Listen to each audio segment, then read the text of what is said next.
What is going on, everybody? It's episode 166 of Pop Culture Crisis. My name is Brett. I'm here with my co-host. Would you introduce yourself? Hi, Crisis Actors. It's Mary. I'm wearing the douchiest sunglasses possible. You've also got screen reflection in your douchey sunglasses. I want to respond to the super chat that we got. He said, it was GLS Incorporated that said, Mary, no groovy last night on IRL.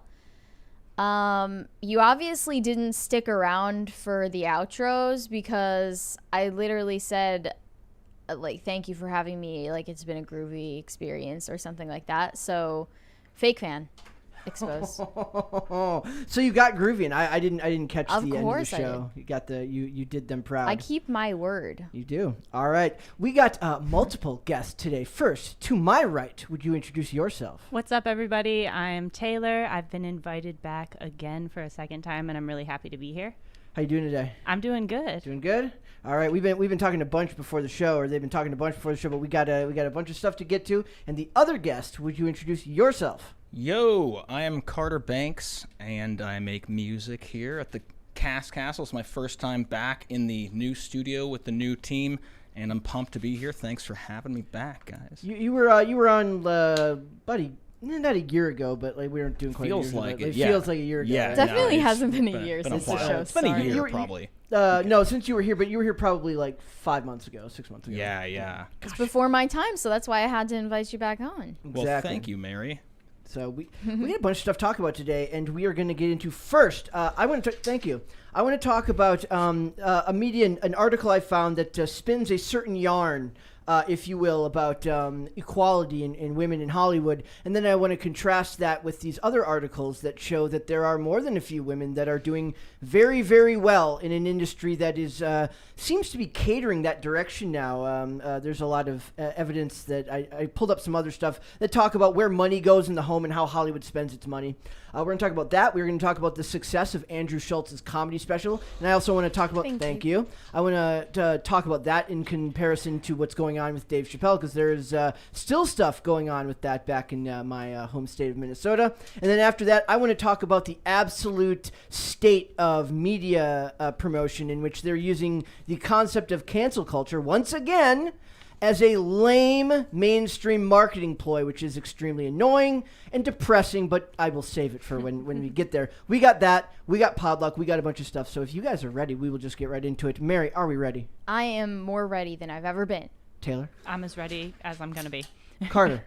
Ready to go? All right, let's get right into it. So the first article says, the highest paid actors list features no women in the top 10, which is, of course, their job is to make, no matter what's going on, everything has to be bad, and everything is some type everything of has to have a negative spin on it, that there's so much more work to be done. So much more. And it's never good enough. There was an article today that I didn't really pull up because it didn't really fit 100% with where I was going. I try to fit everything into kind of everything has to fit into a topic sense, that all the topics have to kind of fit together, right? And there's this one from a disabled actress who was talking about there's more work to be done in Hollywood. She worked in one of the Marvel movies, and I thought that might make for an interesting topic on its own, but it was just basically a press release, so I didn't really feel like there was much there for it yet.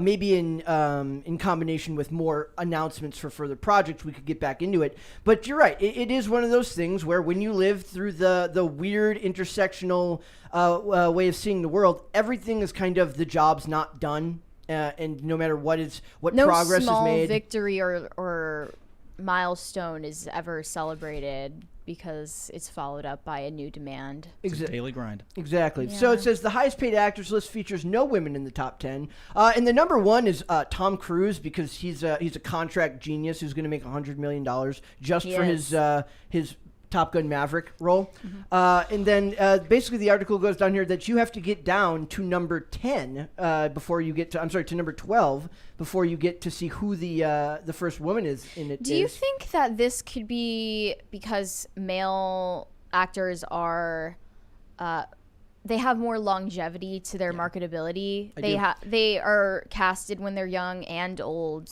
All 5 of the top 5 have been famous since the 90s. The Rock is like the closest example to like he I was know the that late you 90s. you always say like, oh, like men grow into their roles more than women can, but that's not entirely true if, you know, both like Tom Cruise and DiCaprio were casted very young. Tom right? Cruise is and Leonardo DiCaprio are an example of ones that were casted very young. I think that argument is made more for like people in television that end up doing roles as like they play the president and maybe they get some roles as like a bit part as an FBI agent when they're younger, or they play a teenager in their early 20s, but then they become more marketable later on. But I think more of this comes down to just the fact that everyone's talked about the gender wage gap, and that one of the biggest contributors to that is men are far more fierce in their bargaining in how they negotiate contracts, right? So I think that but shouldn't you hire people to do that for you anyway once you're at that level? Well, I mean, at a certain point, he's going to tell his lawyer, look, I'm not settling for this amount. I'm not settling for that amount. The whole conversation about the gender pay gap is just, it feels so archaic to me. I know. It's retro. I want to talk about the fact that there's a really interesting part of this that keeps coming back to the concept of fairness when it comes to women in casting. So the first one we have here says that Margot Robbie is now the highest paid woman in Hollywood after a salary leak. Oddly enough, for the Barbie movie, which I can't believe has that much of a... I don't see it. Do you have a problem with Ryan Gosling getting equal pay on this? I kind of do. I don't think like in a movie where like Barbie is the main character. It's not Barbie and Ken. It's not Barbie and Friends. It's Barbie. But this is also something where I don't really need to pull up the article. When they made the movie The 355, which was a generic women are doing men's roles action flick that came out, spy movie that came out this year. I believe it was Jessica Chastain fought so that all of the women in the movie got equal pay. That's just not a quality that men value. Solidarity? The idea they are that way more competitive. It's true. Yes. So it says Margot Robbie's salary for the upcoming Barbie movie has been leaked, and she is now believed to be the highest paid woman in Hollywood. And by that they mean for acting roles. Definitely not. I think there are executives that are well-deserved because I've loved her in everything she's been in. She's great. She is an example where your name carries more importance than your gender. Her name, if you look at the people listed in the top 10 of this, Tom Cruise, Will Smith, Leonardo DiCaprio, Brad Pitt, Dwayne Johnson, Will Ferrell, Chris Hemsworth, Vin Diesel, Tom Hardy, Joaquin Phoenix, Ryan Reynolds, Denzel Washington, Jason Momoa. Those are all what you would consider, at least now, A-list names, except for maybe you could make the argument that Joaquin Phoenix has recently made it there, but is more of an indie darling. Or the movies he made were more biopics, and he was not a blockbuster movie franchise guy earlier on. But Will Ferrell for Spirited, I don't even know what Spirited is. Yeah, I don't know what that is. Was that just released on a streaming platform? I have no idea, but Will Ferrell or even Steve Carell for Minions. Steve Carell's name is synonymous with the work he did, right? Yeah. So all of these people, they built their reputation based off their name, not just off their gender. Margot Robbie has done the same thing. Her name is synonymous with her work. And many of the men on the list have been building their name for a lot longer. Right. Yes, exactly. But like the argument is that men are allowed to have more time to build up their careers in name recognition, whereas like I guess ageism or like rampant sexism is holding women back. And I like hate the tone of that, like the complaining tone of that. But it is partially true at least. But has there been progress like in the bigger scheme of things, like with Margot Robbie being 12th on the list? Is that progress at all? She took a $12.5 million payment for that movie, and Ryan Gosling got the same. I would like to know whether that was her idea or whether that was the idea of the studio. Because if that was an idea of the studio, then that's like, that then props to his lawyer or his agent for getting him that deal. But it does seem weird that she wouldn't get the higher pay grade, considering the movie is called Barbie, and when you think of Barbie, he's almost taking up like more than half or like all of the promotional photos for it right now. I have found that very interesting. The attention is equally on both. When I get over the near vomiting that I do from seeing those images, it's only because you hate that their skates aren't accurate. I hate that. I hate all of it. It'll be interesting to see, though. Why do you hate Barbie? I have no idea. It is exactly 364 days until Barbie comes out next year. So I have a countdown on my phone. You should put a calendar behind you. They started promoting a year in advance? They haven't even started promoting it other than like a few shots like the one on screen now. But there's no trailer, nothing. They just finished filming like the other day. I wonder if she will be like more of the lead character and him she has to be. I mean, right? Like, well, I hope so. But also Ryan Gosling was saying something very cryptic about how the movie isn't what you expect it to be, unless it is what you expect it to be. It is. What if they made it like Winnie the Pooh, like Blood Honey, and it's Blood and Honey? Barbie? What if it's a Barbie horror movie and it's just her as a serial killer? I don't think it's gonna be horror. I think it is going to maybe like satirize Barbie. So then we have Millie Bobby Brown makes history for and now I don't know if you guys know who Millie Bobby Brown is. Yeah. Okay, so she makes history with the highest upfront salary. With the highest upfront salary for an actor under 20, not a female actor 20, any actor. She's 18, right? So it says the 18-year-old actor who was thrust into the spotlight with the hit supernatural series Stranger Things first took on the role of Detective Sherlock Holmes' sister, Enola Holmes. Enola Holmes was a thoroughly forgettable Netflix. Well, I looked into this because I was like, I don't remember this coming out in 2020. Henry Cavill's in it. He plays Sherlock Holmes. Yeah, but I think it was purely because it's only on Netflix. Yeah. There's just, you can pretend that there's enough hype for only a streaming platform, but like, if it didn't have a theatrical release, most people are not going to hear about it. Sherlock Holmes is like one of the worst movies I've ever seen, and Sherlock Holmes 2 is right up there with it.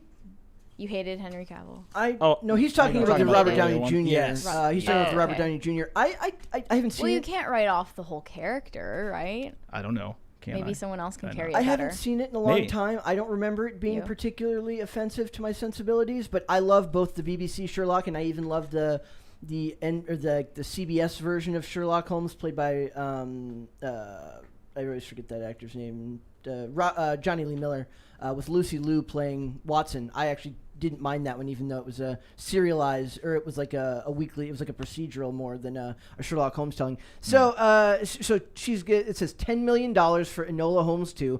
I don't remember Enola Holmes 2 netting that much positive. I think they said it was like very, very popular. The first one was very popular, but I almost want to attribute that to the pandemic and people having nothing else. I remember the Tiger King effect. I remember watching it and being like, that was mildly okay. And I remember watching reviews that all said literally the exact same thing. They're like, that was fine. Yeah, and then the second one is just supposed to be expanding on it. Like, now she's a professional detective and she has to solve a mystery that intersects with her brother's.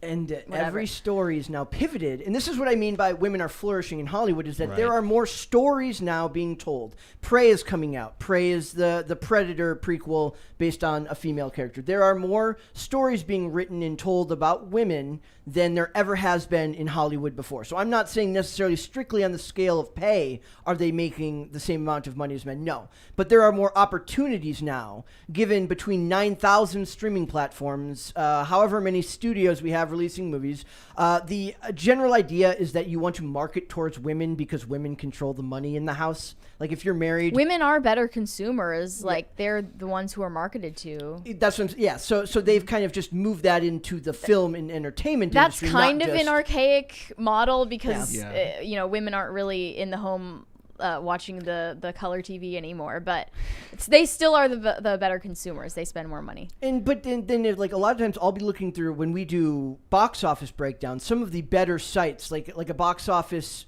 Pro, will give you demographic breakdowns of who went and saw what movies. And the stuff that they're putting the women in these days are usually male-dominated viewership, meaning your superhero movies and stuff like that tend to be skew male, 60-40. 70-30 in like Black Widow. Yeah, well, yeah. Did you say the viewership for that? I would have to look at what the numbers were for that. But like when we talked about Top Gun Maverick, I think that was 60-40 or something like that. So and then we also have this, which is basically I don't boycott often, but National Treasure without Nicolas Cage is a no. Brett is gonna go on strike. I don't even care if Catherine Zeta-Jones is still kind of smoking hot. That's fine. That's fine. I'm not going and seeing anything National Treasure without Nicolas Cage in it. I'm not doing it. So it says Catherine Zeta-Jones plays a black market antiquity dealer playing cat and mouse games with Jess, a dreamer dreaming of joining the FBI. It's literally it's an immigration story. It's kind of slapstick in like ham fist. Like you can literally picture the writer making it and being like, it's like testing the waters for like how seriously can we make you take this storyline. Yeah. So it says they literally talk about it here where it says though not on hand for the San Diego Comic-Con panel, Catherine Zeta-Jones said via video dispatch that she loved the original series. Do you think that Catherine Zeta-Jones actually loves the original National Treasure movies? I think she sits down and watches them at home. Maybe. I don't think Catherine Zeta-Jones has the time. Give her the benefit of the doubt. It's possible.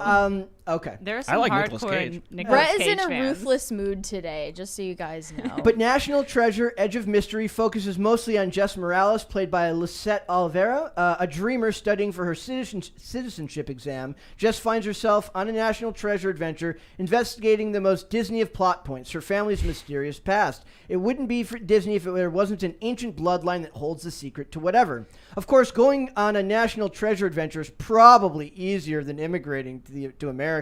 So Jess takes the easier route to her goal of becoming an FBI agent. I can't with the social. I can't do it. That's too much. Not today. I can't do it. I don't have the capacity to deal with the BS today. It's just, I read that, but the point is here that the women are getting these roles, and I said National Treasure is that's not even a male role. That's a Nicolas Cage right. role. He's an antiquity dealer almost, like by habit. You can't like tell me that this isn't an amazing time to be in the film industry if you're a woman. I think that's a great thing. I do think that if it is the studios not paying them the same scale as male, then that they're responsible for negotiating better contracts or walking away. We talked about someone recently. Now I can't remember off the top of my head who it was who walked away from something because they just said, look, Neve Campbell walked away from Scream 6. She said, look, they didn't offer me enough money. I'm not doing it. I made 5 of these. I'm literally this franchise. If you're not going to pay me the money I'm worth, but I'm not doing it. They decided to do it without her, so... But it's not a good sign. No, well, the thing, now, the actors we just listed, like you said before, those actors carry name recognition that holds extreme monetary value. And she doesn't? And she does, but in general, for a horror film, they cost so little to make that they make their money back anyways. With a big budget movie, they need that name attached to it to draw in viewers. And the thing is here is men need to women need to understand that the men that negotiate for these contracts, that all of us eventually, all men and women, will be replaceable because the IP will sell the product, no longer people. I mean, is that true? Because when I was looking at Millie Bobby Brown's situation, she has an amazing deal for Stranger Things. Yep. Where she just like got exponentially higher salary every season. She got like $20,000 per episode in the first, then like $300K per episode or something equivalent to that in pounds in the third season, and I don't even know what now. And like that also made me wonder about the other cast members of Stranger Things. I think that's one that's very much based in the cast, and if they switched out the cast members... Yep. Right. Do we know what the other ones were making? It wouldn't be the IP that carried it along. But one day, they will reboot that. Netflix isn't old enough yet to reboot. Eventually, these properties will be rebooted. Please no. Or there will be... I don't want them to do that. And spin-offs and all these things. What they want is to make the properties so all-expanding that the people involved are just side characters, right? So, yes, Millie Bobby Brown's character matters. Yes, Neve Campbell's character matters, but doesn't matter enough where the name of that property doesn't sell the product itself. Nobody goes to... Like, Marvel movies have been on a downslope now. They're making their money back, but they're not making nearly the amount of money that they were making when the actors with that name recognition pushed the product forward, meaning a Robert Downey Jr., a Chris Evans. Now when you watch Captain America, Anthony Mackie is a fantastic actor, but they should have made a Falcon movie, a Sam Wilson movie. They don't need to turn him into Captain America, but they won't do that because they need it to be about the IP and not about the people. So I don't like the idea that they're making this about men and women, when really at the end of the day, men and women will both be expendable because it's the corporation that will have all the power, that has all the power. I don't even know if it's the name recognition, though, that they're depending on, because, like, again, in the case of Stranger Things, I don't think it's any of those actors' names that draws people in. It's just their performances. They didn't have name recognition before. People grew to love their roles, only that. I also believe that there's a fundamental it's difference. actually Stranger Things is like rather a generic story. And I think there's a difference here between studios putting things out in theaters that require massive budgets beforehand, where they have to make their money back through that one project, not through the whole streaming service. Meaning, like we talked about, Netflix saved, like Reed Hastings said, Stranger Things literally saved Netflix in this quarter by splitting the season into 2 parts to keep people subscribed for more than 1 month. And their CGI was terrible. So they must not have spent a lot on that. So the idea is that in the theaters, you still need that big name guy.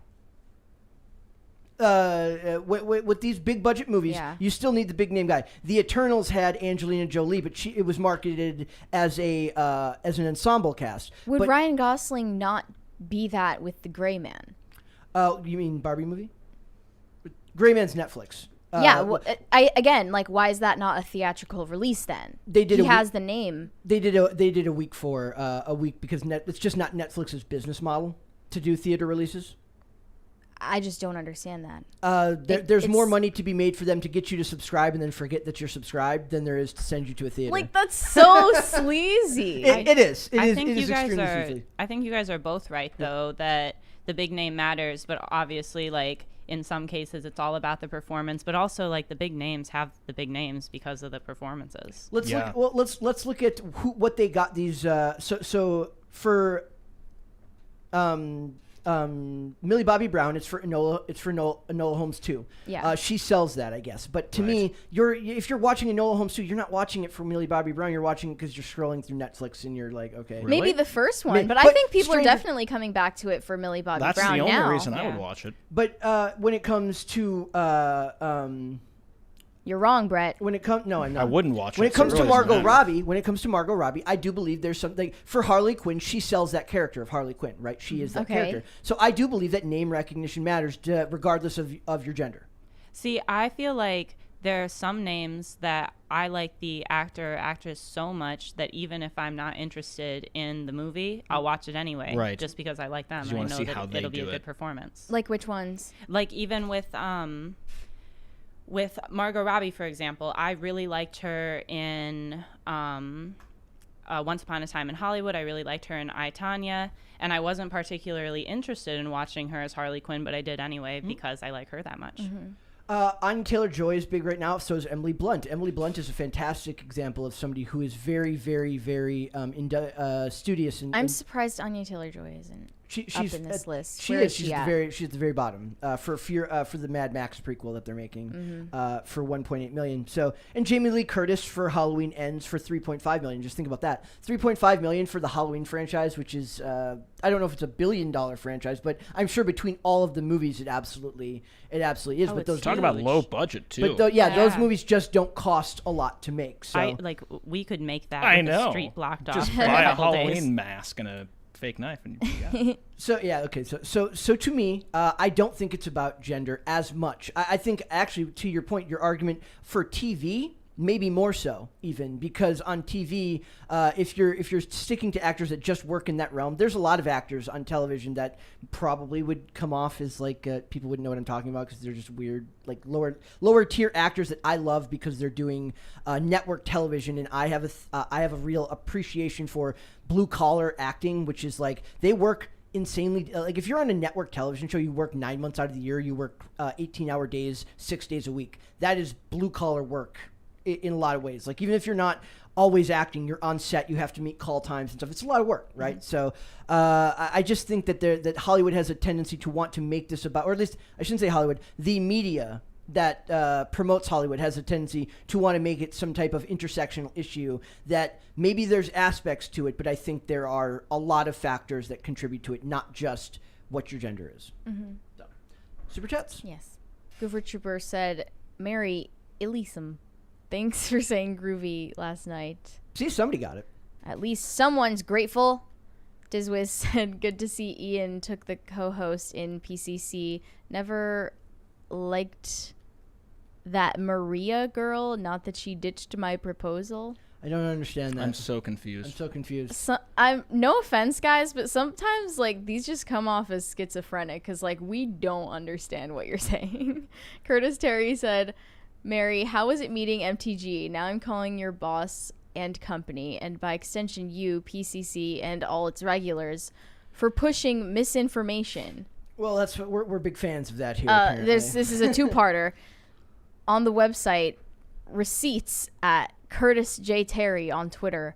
While the subject is unimportant, the ethics are, and as a former edgelord, that states you. And then he continues down here. Okay, it's a four-parter. Yep. Cares about, states you care about ethics. I'm sure you're going to refuse to go back on IRL or lock yourself in the studio. Wait, you already do that. Until this is corrected.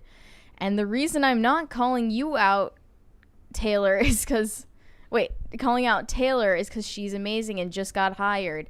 This has left me speechless.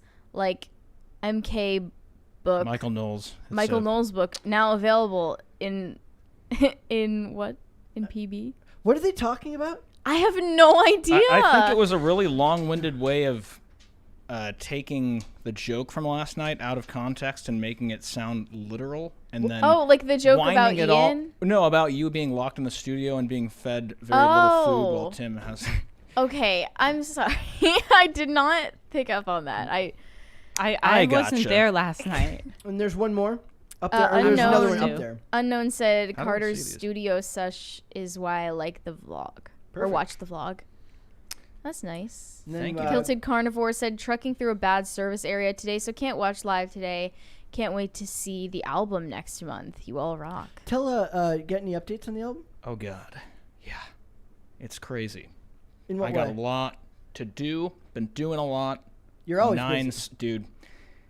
I'm looking at this like at the end I will be not as busy, but yeah, we're shooting a music video. It's a hard release on August 21st. Excellent. And I made it 2 months ago. I'm sticking to it. Everyone's on board. 9 songs, 8 or 9. It's crazy. It's very good. And yeah. You seem exhausted. I'm exhausted, but I'm also really excited. I've never been more excited about a music project in my life. So. I love that feeling. Exhausted but excited. That's how I can work so much. Caper2X said, Mary, I witness your groovy moment. Hooray. Now, Brett, let's rake Carter's pockets for some PCC music. Oh, just after he said he's like tired out of his mind. We do he said need also, howdy, Taylor. We do need a Podluck theme song. Podluck theme song. We need a Podluck theme song that I can hit a button, like a soundboard that will play when I'm about to start our Podluck segment. Also, this isn't a super chat, but they said only if Barbie has a Chucky personality. That would be cool. What if they made the movie where it wasn't exactly live action, but it sort of made them look mechanical and doll-like? That's I don't know. Like that would be perfectly creepy, I think. Like uncanny valley territory. Yep. Yeah. That would be kind of cool. Goofer Trooper said, hope we get a Podluck theme song soon, Carter. And Mary, since Ian might have forgotten it, can I count on you to help me bring back Groovy? You can't count on me. I don't like it that much. Sorry. I did it one time. That's it. And no promises on Podluck theme. Nathan Settlemeyer said, Mary looks like Sally from Nightmare Before Christmas. Thank you. How do you feel about that? I think that's a compliment. I think she's pretty. Okay. Jonathan Harris said, I'm not familiar with the movie industry, but are women now getting more actual lead roles versus supporting roles that they've been getting? Yes. The 355 that I mentioned earlier is a good example of a movie that, or even like, even not just acting but directing. The other example I was going to give is somebody like Elizabeth Banks, who made the horrible Charlie's Angels reboot, but then also as she directed that and was in it, and it felt like an extreme vanity project for her, where she's like literally in a different dress in every scene. It was like literally a movie where they spent millions of dollars so she could play dress up. And then she did The Invisible Man, which was above average for what it could have been, given that it's a remake. So there's a lot more opportunities in Hollywood for people that aren't what used to run the industry. I just don't like the idea that they make it seem like no progress is. They love to brag when they can brag, but then the next article comes out and it's like that never happened. And then they're back to bragging again. Then it never happened. Then they brag again. Then it never happened. And it's like maybe I'm going nuts from reading stuff all day where I'm like no progress has been made. And then the next article you read, it's like the 100 most powerful women in Hollywood. And I'm like, huh? It doesn't make any sense, right? So it's like maybe you have to keep all narratives running simultaneously. Exactly. And it all makes sense. Don't question it. Hobbit said, I'm late. Any of my 3 bets fulfilled yet? No. There may be one later, but I have a tendency to. I kind of just want to ditch it just because I don't want to. I don't want to fulfill it. Goofer Trooper said, I imagine she'll be the secret queen of America. For I'm guessing they're in reference to the National Treasure part we were talking about earlier. Probably. There's also the Viola Davis movie coming out called the Woman King. Oh, which yeah. There's a word for that. Mm-hmm. Queen. I mean, I get that that's I know supposed to be like the artistic point. I know. Whatever. It's pretentious. Hobbit said, #based Brett. Finally, some love for Brett in the chat. Blue Heart said, have a blessed day, you guys. Thank you. You too. Aww. Nine Mechwork said, Brett, I'm glad you liked my power armor pick. DM'd you a vid too. Unlike us, the progressives can't say they have power armor and giant robots in their culture. Lotus Eaters think it's cool too. It was actual, like it was crazy. He has giant robots? The power armor looked like a transformer. Is that those dogs that were robots? Never mind. It was like wait, what? Sorry. Oh my gosh. Like the military grade. Yeah, I mean, I saw something robots, the other day. Just forget I said anything. This guy apparently has giant robots, and he wants to make them fight. Jonathan Harris said, is it possible some actors played their roles so well that we can't separate the actor from the character, i.e. RDJ Tony Stark? Yeah, he's having a hard time moving on. Like, he did Doolittle after he left Marvel, and but it was bad. Most likely through no fault of his own, like it was just a bad movie. But he's going to be in the upcoming Robert J. Oppenheimer biopic from Christopher Nolan. So we'll have to see where he goes there. But there are definitely Matthew McConaughey was pigeonholed for rom-coms for the longest time. So he started, and I almost brought this up earlier, but he started saying no to all the roles, and he didn't get any work for a year. And then he finally got one that wasn't a rom-com. True Detective, season 1? Possibly. Yes. He did, which is it's very separate from the work he had done previously. I also believe that Hugh Grant is going to play like a bad guy in a Marvel movie coming up soon, and I don't know if there's anybody more pigeonholed than Hugh Grant, probably. Yeah, I don't think he ever broke out of the rom-com scene, but we'll see. Back in the day, but he's absolutely right that there's a lot of people that do they find themselves in a certain role, and then Chris Evans has done very well to not be just Captain America, though he'll always probably be Captain America. He's picked his roles well since leaving Marvel, in my opinion. Has Nicolas Cage ever done anything that isn't like a Nicolas Cage thing? It's a bizarre question because it's kind of open-ended. But did you see The Unbearable Weight of Massive Talent where he literally plays Nicolas Cage? He is. I think it's better to be known as playing yourself in everything than playing a character. That's kind of what he does. Jeff Goldblum is kind of that way. He's where you I would say even Tom Cruise is kind of that way. Go, gotta go. Yeah. That's Jeff Goldblum, and I'm fine with that. Like that's fine. Chef Goldblum, Jeff Goldblum. Jason Fitzpatrick said, "Thanks y'all for giving me an afternoon show to watch while I work." Yep. Well, you're very welcome. Thank you. Crisis Party, thank you. Dizwiz said, sorry, that was my alter ego's awful super chat. And Francisco Sanchez is right. I said Elizabeth Moss, or I said Elizabeth Banks for The Invisible Man. It was Elizabeth Moss, so thank you. Elizabeth Banks is kind of awful, but Elizabeth, she did do the Charlie's Angel reboot that I really hated that movie. So Invisible Man was plenty serviceable. Thank you guys. They also brought up Robert Downey Jr.'s Sherlock, which is fair. Some people are fairly big fans of him as Sherlock, and I know they're working on a part 3 if I remember correctly. In the chat, somebody would have to let me know. Bad App said Brett is like Charlie Kelly connecting the dots to Pepe Sylvia. Do bow chicka. What? Baba Chihuahua. Yeah. I do think. Well, that's not what you typed. We also. That is not what you typed. We also missed something today. We missed something very important. We missed Chet Hanks. How could we have forgotten? We forgot. Oh, Chet I Hanks. feel terrible now. Well, it's time. It's time. All right, guys. So we do have Chet Hanks news today. We have our very own update. So if you guys are ready, we're gonna get into it. Chet has some advice for us today, and he gets pretty emotional in this one. So be prepared. It's heavy. And there is a language warning. So if you have young ones in the room, you may want to cover their ears. But if you want to stay sober and get jacked, please continue listening. Check this out. I'm not like this because my daddy didn't love me. I love my pops. I always knew my pops loved me. That's not why I turned out this way.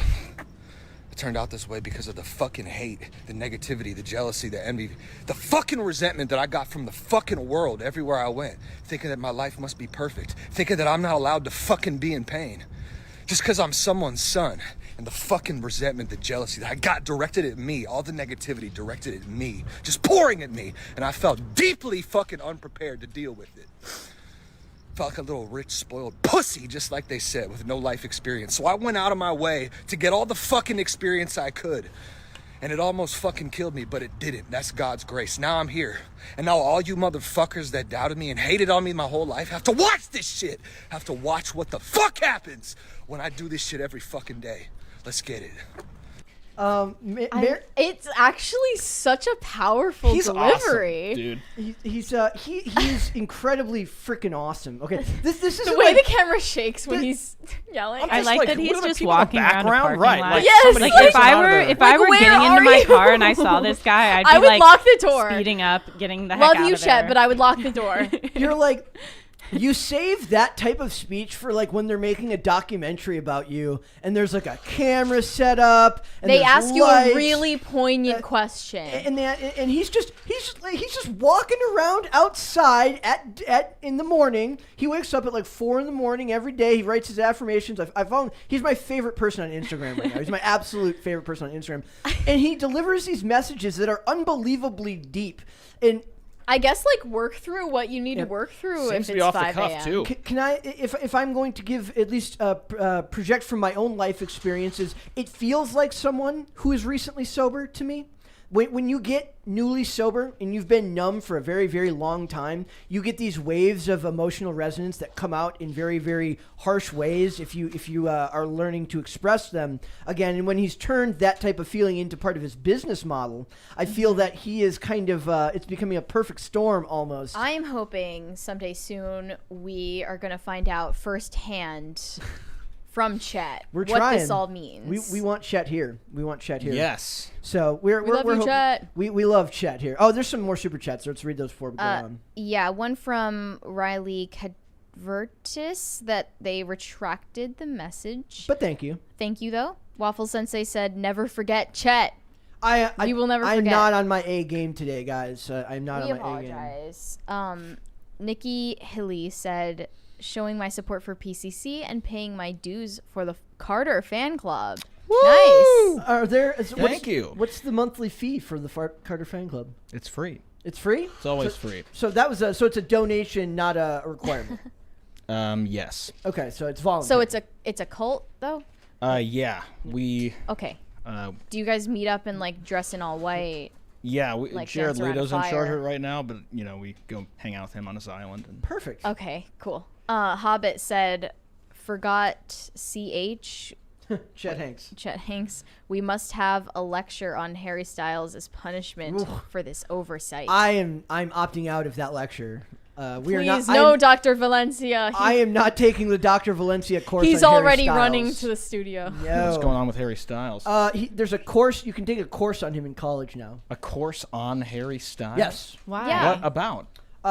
It's looking at questions of gender, sexuality, globalism, Nationalism. consumerism, fan culture, internet culture, Masculinity. masculinity. What else? Literally everything through the lens of Harry Styles, taught by Dr. Valencia at Texas State University. Oh, God. Associate Professor of Digital History. My state. Are there like other courses on other celebrities? That's a thing. There have been. Beyonce's had courses. I know there have been. I can see why they would do Beyonce, though. Yeah. Seems like a Harry Styles fan who's just like dedicated his life to like. He literally said studying he's like a mega fan of One Direction and Harry Styles. He like lost his mind during the isolation of the pandemic and wrote down this whole course, and they're letting him do it because he has tenure. We should go pretend sit in on the one course. of us is Harry Styles, reach out to him and show up to like be a guest lecturer. I want to make. I had another point to make to our original discussion that actually connects back. And not Brett trying to actually have a real conversation. Jessica Chastain actually kind of points out what I pointed out earlier when she talked about getting everyone equal pay on the 355. She says a lot of times our names are used to sell movies, and that's how the money is raised for them. She told Shape Magazine in her cover story. So I thought if our names are being sold, then then we need to be the owners of the film. If we do this movie, you're going to have to agree to sell it because because you will be an owner. So the idea is that they're producers on the movie. So if you're a producer and an actor, it incentivizes you to promote the movie really, really well. I don't think they promoted the movie really, really well. I think they promoted the movie divisively and stupidly, but what do I know? So she continued, I don't know if anything like this has been done before, and honestly, I'm a bit shocked I got away with it, but hopefully it creates a new model in which artists can own their own work. So they talked about them working together, equal pay for them to sell the movie. It went to streaming very quickly, so I don't think it made a whole ton of money. Like, it was on streaming within like 3 weeks. So it didn't do the best, but they talk about your name sells the movie. Unfortunately, the names in that movie, those aren't the Tom Cruises of the world, the Margot Robbies of the world, the Rocks of the world, though I guess he can't use the Rock. Nicolas Cage of the world. Did you know that John Cena has to give money to WWE every time he uses his name? Because they really? own it. Did they name him? Even though it's his real name, they trademark it. They get a cut of anything he makes. That's literally insane. I'll just change my name. I know you mentioned that before, but like, yeah, when wrestlers, that's a lot of wrestlers. They have their names. They like, even if they have a stage name that they use in another promotion, like a ring name. But like, where else is that applied? That's never. So what other industry does that? He's not The Rock. He is. Well, it's not an industry; it's a company. So I mean, it's a sport, but it's that industry. Sure, it's just they have a monopoly on the business. Is it a sport though? Yes, it is. It's very dangerous. Yes. I will argue with people forever about that. I've actually, it's real. I've actually gotten the opportunity to take like wrestling bumps, and to do that 300 days a year while traveling is insane. Like, it's insane. So they are okay. If not a sport, they're athletes. What about NASCAR? Do you think that's a sport? Yes, I do. Really? Yes, I do. Oh, we've got to talk about this. Yep. I mean, I'm sure it's pretty physically involved to race around a track 100 times At a speed that could kill you if you screwed up. Yeah. I mean, anything could kill you if you screwed up. We have an elitist here. To Here my we go. left, there's an elitist here. Dizwiz said, oh, did you already read that one? Chet's WWE promo looks sick. Does look like that. It did feel like a WWE promo. JM said he's giving off Shia LaBeouf Do It vibes. And hopefully without the creepiness of Shia LaBeouf. You know what I was getting from that? You remember that video, like Gingers Have Souls?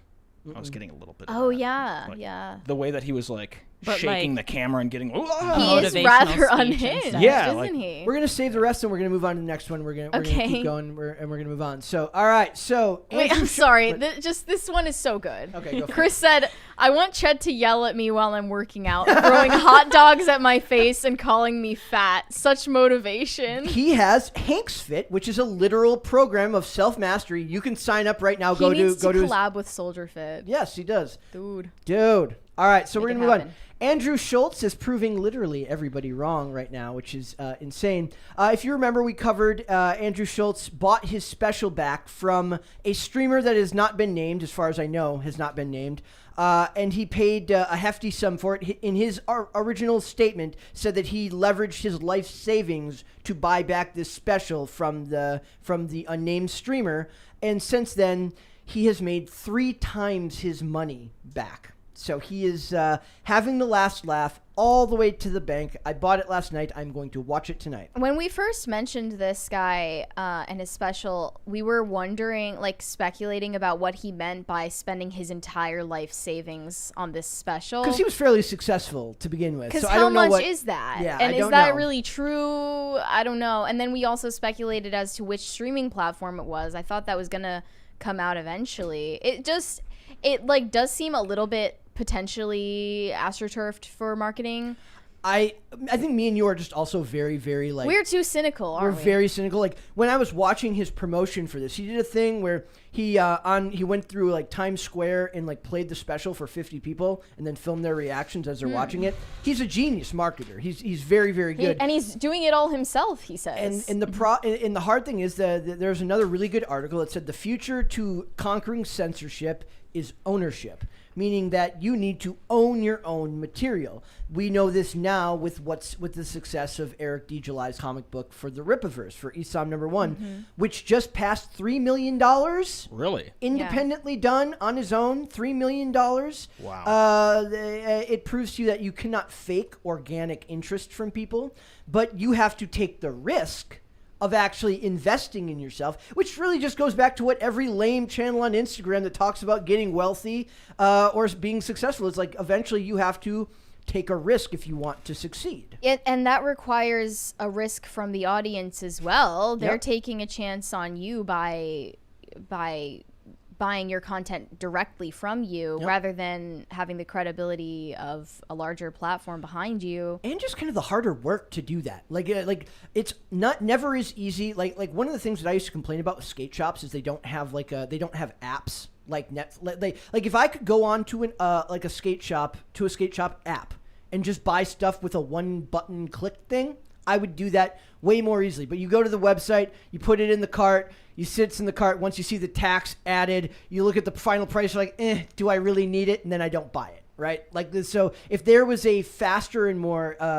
easier way to actually get the product, it would be a lot easier to sell stuff. But they have to do it through their own websites. So people have to be very engaged to find the website. Mm-hmm. Yeah, like a lot of people were on his Instagram, like, look, I couldn't find it. I need to find, he had to keep linking people to his website. It's here. It's here. The link is here. The link is here. That's a lot of work, and you're doing it all on your own. But it paid off, Yep. and good for him, because I think that we're going to see more people taking it into their own hands because of censorship and not being allowed to say what they want to say.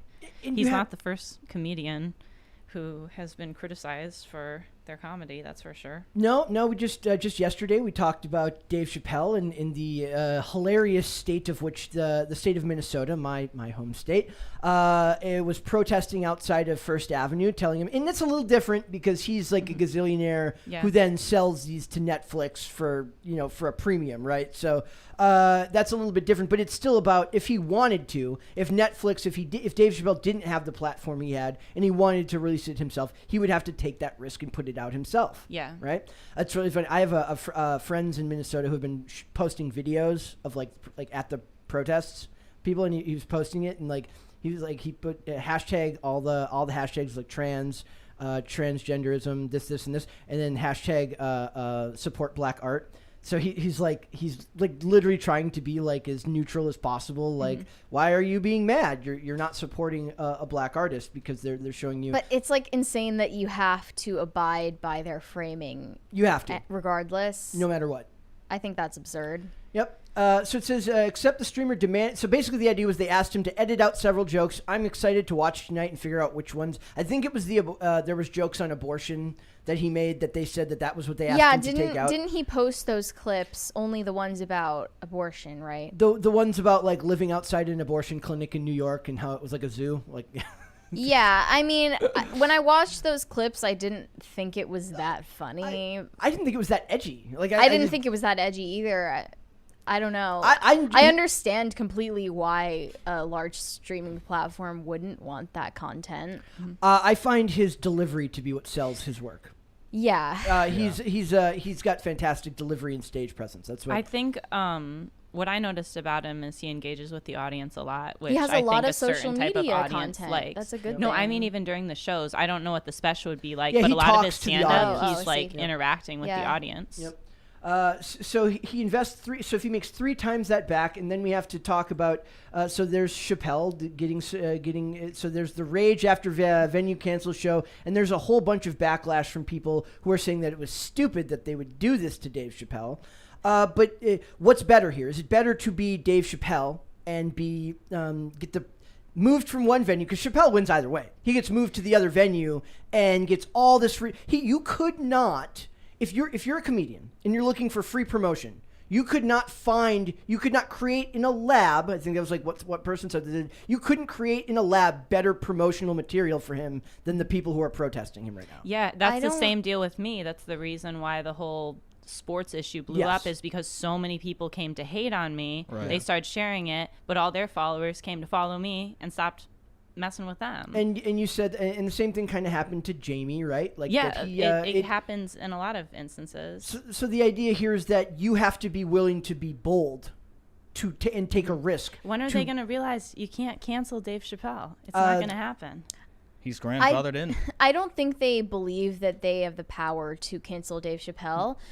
But the motivation for getting this venue in particular, canceling him, was confused. I saw this tweet that said canceling the performance does not accomplish the narrow goal of stopping Dave Chappelle from speaking.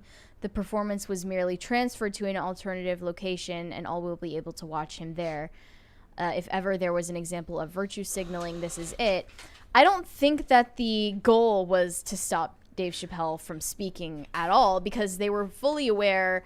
First of all, they wanted him at the venue. They just were afraid of getting backlash from Antifa and having their business physically assaulted, vandalized. Which go ahead.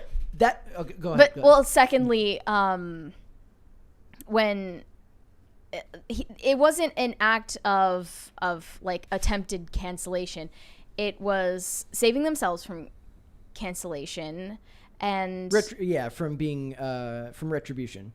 Sure. And then then they posted that Instagram explanation that was like retroactively apologizing for it, but they were fully aware that another venue was going to take him. They need to posture. That was the goal. It was their posturing that they were doing. They didn't think, oh, we're going to silence Dave Chappelle. And this has been happening in Minneapolis, uptown. I still follow a lot of the local magazines and stuff up there. Huge, ever since George Floyd, you have to put signs in your windows showing support for whatever cause it is this week. Otherwise, they will come through. They will graffiti your building. They will break your windows. And in Minnesota, in Uptown, if you don't fix the window within 8 days, the city comes in and covers up the graffiti and charges you for doing that. So that's fully state-supported, organized crime. That's a racket. And so I'm saying, when First Ave comes out and prostrates themselves before people, it's not because they actually give a crap. It's because they don't want to have a bunch of people graffitiing up their building suddenly. It literally is. All I saw it's organized crime. Yeah. All I saw on First Avenue was chalk. Yes. Graffiti. So, I think that's still, is that still No, legally vandalism or no? But the point is that eventually, if they don't say something, there was it gets worse. the silent threat of it. Exactly. They were just hoping to fly under the radar, so it's not. I don't have any respect for them anyway. It says Dave Chappelle is super rich and is going to be fine. I'm more concerned about the struggling comic just starting out who doesn't have fame and fortune. Yeah, if you applaud First Ave for canceling his gig, don't get upset if someone else does the same for their pet cause. This is what I was upset about yesterday. It was it's not even so much that they canceled him, it's that they did it and then tried to make claims about freedom of expression and artistic integrity, and I just kind of lost it. You're literally it's like they want you to not believe what's right in front of your eyes. Right. They literally say something that contradicts their actions entirely and then expect you to somehow support them. It's like they want to please everybody, but when they try to do that, nobody's happy. Yep. Everybody hates it. And Chappelle said, he understands that First Avenue is a famous and historic institution that has supported artists of all backgrounds for decades. And he's like, you should still support them. And I'm like, I don't know if I don't know if I buy that anymore. I don't think you should. I don't think if they will come down on you, they're going to come down on somebody a lot less affluent than you are, just because they have views that you have views that they don't like. So no, I don't know if it's anymore a venue that should be supported unless they actually live by their ideals. In a way, they kind of like gave him a little bump in the press, so maybe that was their plan all along. Yeah. Maybe we should support them for that. Yeah, he's getting free promotion, which is awesome. And we're going to talk about that more in a more cynical fashion next, which is the one that is absolutely mind-boggling to me. So, do you want to do super chats? Yeah, Goofer Trooper said for Carter's Rockstar Fund. Perfect. Oh, nice. More on that Thank you. soon. What else is there? Oblividan Oblividan said, not gay, but if I was, Carter would be my jam. The highest of compliments. That is the highest of compliments. Lindsay sent $5 with no message. Thank you. I know Lindsay. Thank you, Lindsay. Bloodborne said, just started watching you guys yesterday. Great show. Have you guys talked about the Rippaverse comics? I actually mentioned it. Yeah. I think that was like a couple weeks ago, right? Yeah. But no. When he reached 1 million, we talked about it, but it was just last week. Yeah, last week. Feels like every week. Doesn't it feel like time is? I'm losing track, but we did talk about it when he reached 1 million. But he just passed $3 million on it, and like I said, that's like he spent a lot of money. Now he's a successful dude for years. Like he wasn't just doing comics before or YouTube. He was in a band called Backwards. He was a contributor to The Blaze, so he made money there. He had a very successful YouTube channel, and he leveraged all that money and spent 2 years building the infrastructure for this company that he's now starting, and he's reaping the benefits. I think one of the problems is that people don't want to put it, they want the fame and they want all the accolades, but they want the easy way, which is it's like Tom McDonald with his music, right? He makes a lot of money, I'm sure, but he has to make his own videos, do his own promotion. He doesn't have the benefit of a label to help him, but he reaps all the benefit financially. It's just a hell of a lot more work. Well, you can either learn this the easy way or the hard way, but if you want something done, when you want it done, you're going to have to do it all. Yeah, I do. I think everyone, once they start something, they start to feel that way, right? I tend to be that way a little bit with stuff. I just do it myself. For sure. Yeah. James Orenthal-Wen said, Schultz and crew recently scrutinized Alex Stein's Capital troll of AOC. As hip to the culture as they are, it's a bummer that the joke went over their heads. I didn't see that, so I would have to go back and see that. Even Tim had criticisms for that until he found that it had political ends met afterwards that no one could have ever predicted. Yeah. So I understand why people would think it's distasteful. Yep. Bad App said, is it racist when I separate the whites and the colors when I do my laundry? It's very racist. That's a good question. You're canceled.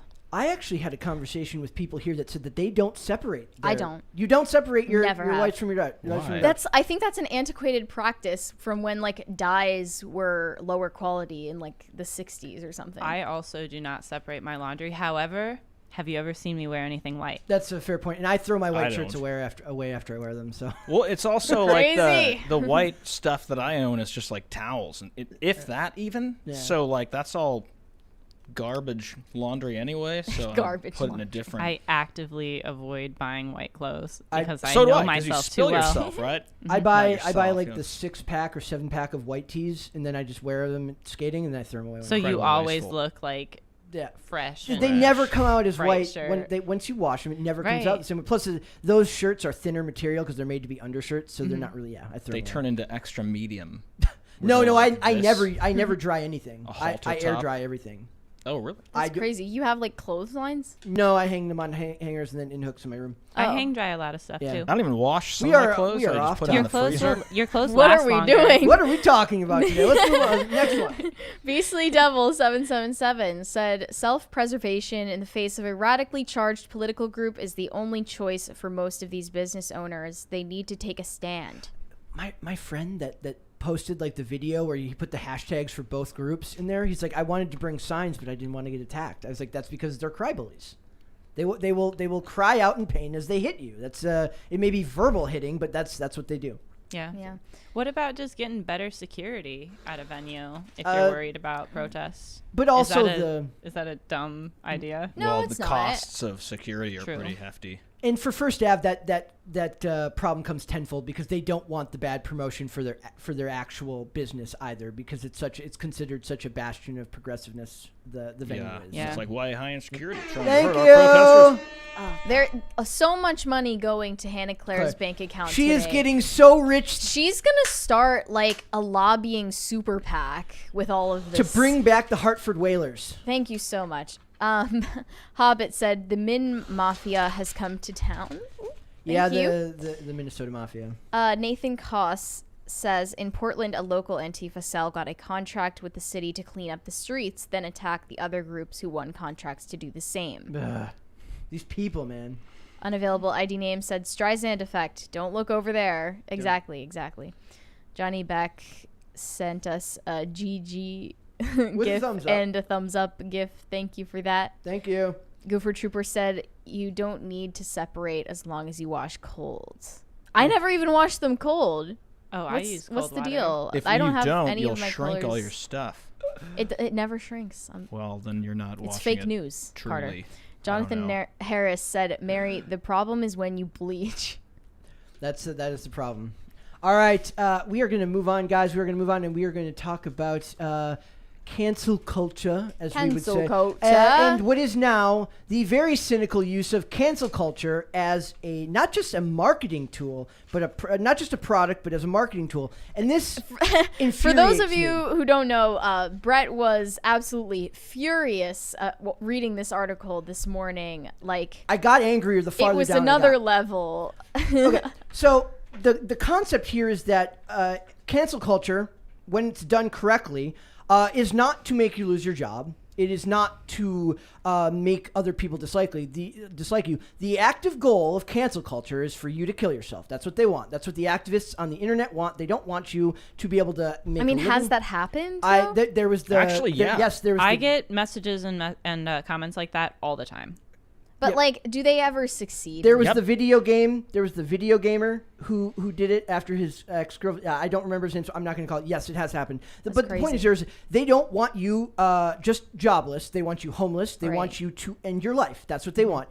And now Hollywood, very cynically, because they're garbage human beings that will use anything to their ends, have turned something as insidious and awful as the concept of a bunch of losers on the internet who want to get people they don't like, who believe things that they don't believe, to kill themselves, and turned it into a product. And then I do not blame this on the actress in this article. I don't believe this is her fault. It's the framing of the way it's done in this Daily Mail article that I hate very much. So it says, so often I don't say things I truly believe, Naomi Harris reveals. She reveals that she censors herself because she's terrified of cancel culture in a cover shoot for Amazing Magazine. So now, the first paragraph is her feelings, her generic feelings on cancel culture, which, like I said, taken to its final conclusion, is to get people to off themselves, and then it becomes about a photo shoot. The whole thing, the rest of it. That's insane.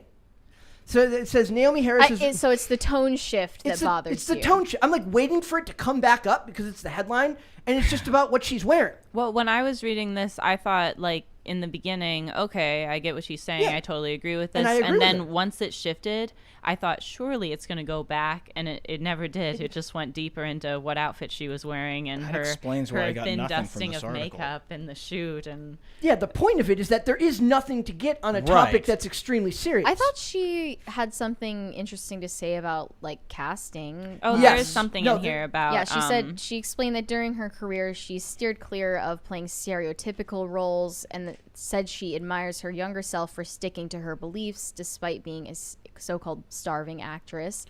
I said I will only play roles that represent positive depictions of black women, which is extraordinary. That feels like that does take guts to do, because you can't be that like right now. If you're like if you like playing bad guys, being a middle-aged white guy, you are in heaven right now, because it's like evil CEO, evil businessman, evil politician, evil this, evil that. And that's I've told this story where like a friend of mine showed me this video where he's like, I feel bad for guys like Sterling K. Brown. I love this example where he was in This Is Us, and they're like, imagine he never gets to play any type of bad guy roles anymore because they weren't going to hire an African American guy to play villain roles these days because they just weren't doing it for a couple years. So he gets the role as like a kind of bad guy in the Predator movie. He's like chewing the scenery, he's chomping his gum really loud, being a dick to everyone, and he looks like he's having the time of his life while he's doing it.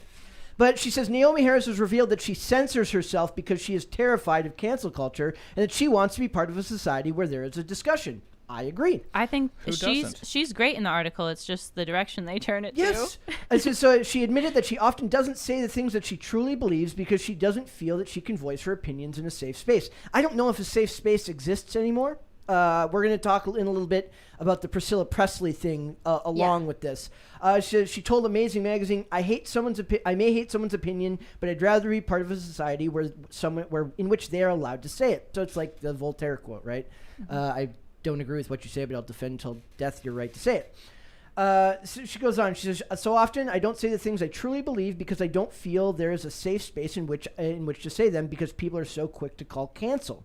I think it's also people are quick to take what you say, twist it, and formulate it to fit their own the own narrative of what they're talking about. One thing that we do here is like a lot of times we find these articles and it's a lot of headline twisting and it ends up being a much ado about nothing a lot of the times. Mm-hmm. But does this feel like something that will get worse? And I believe it will. That this will become the marketability of cancel culture. Yes.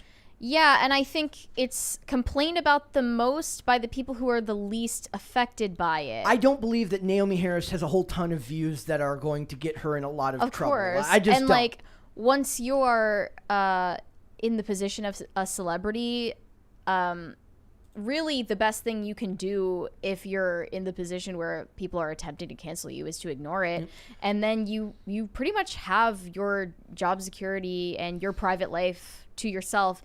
What is not addressed is how cancel culture affects ordinary people who become embroiled in controversies about things they did privately in their small lives that they never expected to become public information.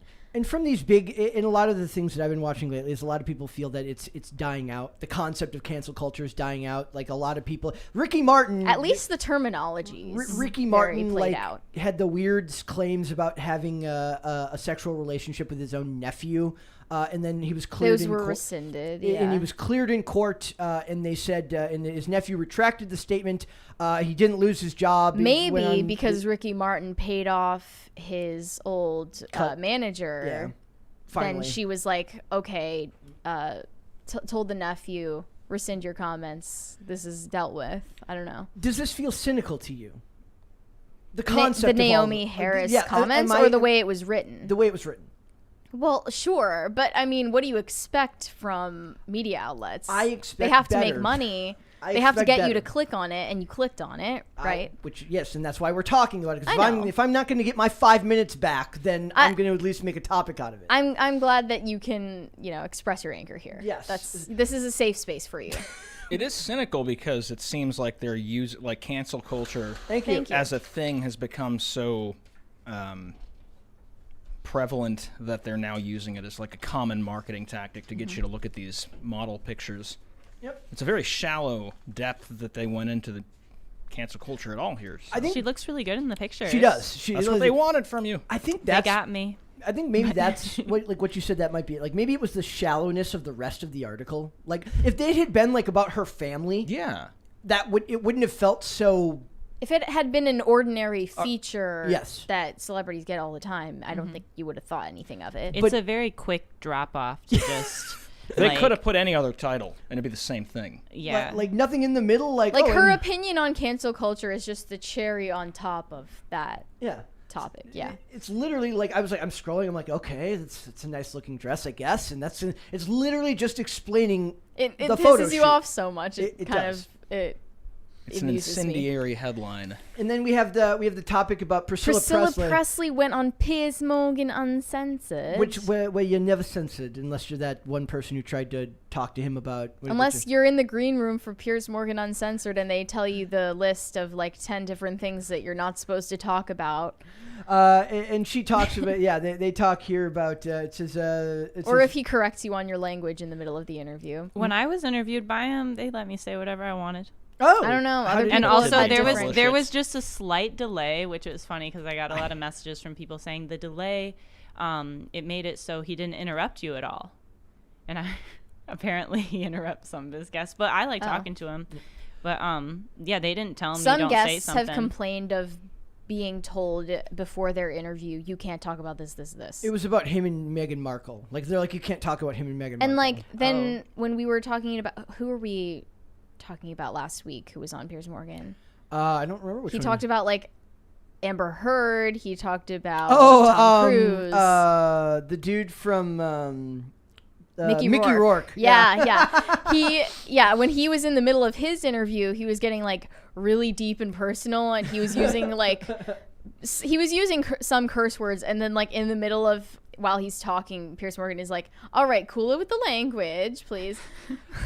So they talk, it says Morgan mused, and now he's talking to Priscilla Presley. It says, Muse says, would Elvis have survived this weird cancel culture that we now have to endure? It really feels like he's latched onto it and made it his thing as much as it's not his And ask thing. it in a way that's relevant, which is his weird predatory relationship with her. Yes. So it says, that's a good question. This is Priscilla's answer. She said, she said, that's a good question, she said. I think of that often before getting political. She says, you know what Elvis would think? He wouldn't believe what is going on right now in this country or all over. What's happening to this planet? He was very concerned about our presidents who was ruling the country. The British talk show host pressed her on what Elvis would have think about what's currently going on in the U.S. He wouldn't believe it, she said. I don't think any of us believe what's going on right now. We've never been through anything like this, and it's pretty much global, but us as a country, it's baffling. What is this? I'm guessing she means cancel culture in the idea that you're going to get in trouble at a moment's notice. It's baffling, and she says it's truly baffling. For the first time, I'm worried about my future, the future of my children, my grandchildren as well. It's very unpredictable. Elvis would probably go to the president like he did with Nixon, put his foot down and say, hey, what's going on? I'm picturing Elvis doing that now. Dude, I don't know. If Elvis were alive today, he'd probably be on the side of Antifa. You think so? Really? I mean, back when he was doing his thing, all the kids were on his side, and the adults were trying to cancel him for being overtly risque with his legs shaking and stuff. Yep. Well, I think even after his death, people kind of went after him. Yep. For stuff. There were some celebrities who would defend him. Well, we covered him and his very, very creepy relationship with Priscilla, who still defends him. Him to this day. They met when she was 14. And he was 28. He was like 20. Wait, he was 28. And they didn't get married. She was 21 when and he was 32 when they got married, which means that's a 9-year age difference. But she moved in with him when she was 15. That's an 11-year. Oh, sorry, I'm not good at math. Right? And she moved in with him when she was 15, but they said they didn't consummate the relationship until they got married. There was so much weird stuff that we can't even rehash it right now. But she says I don't know what happened to freedom. I don't know if there is freedom here anymore. She continued, explaining that people have to be very careful what you say, how you say it. I think it's a very dangerous time.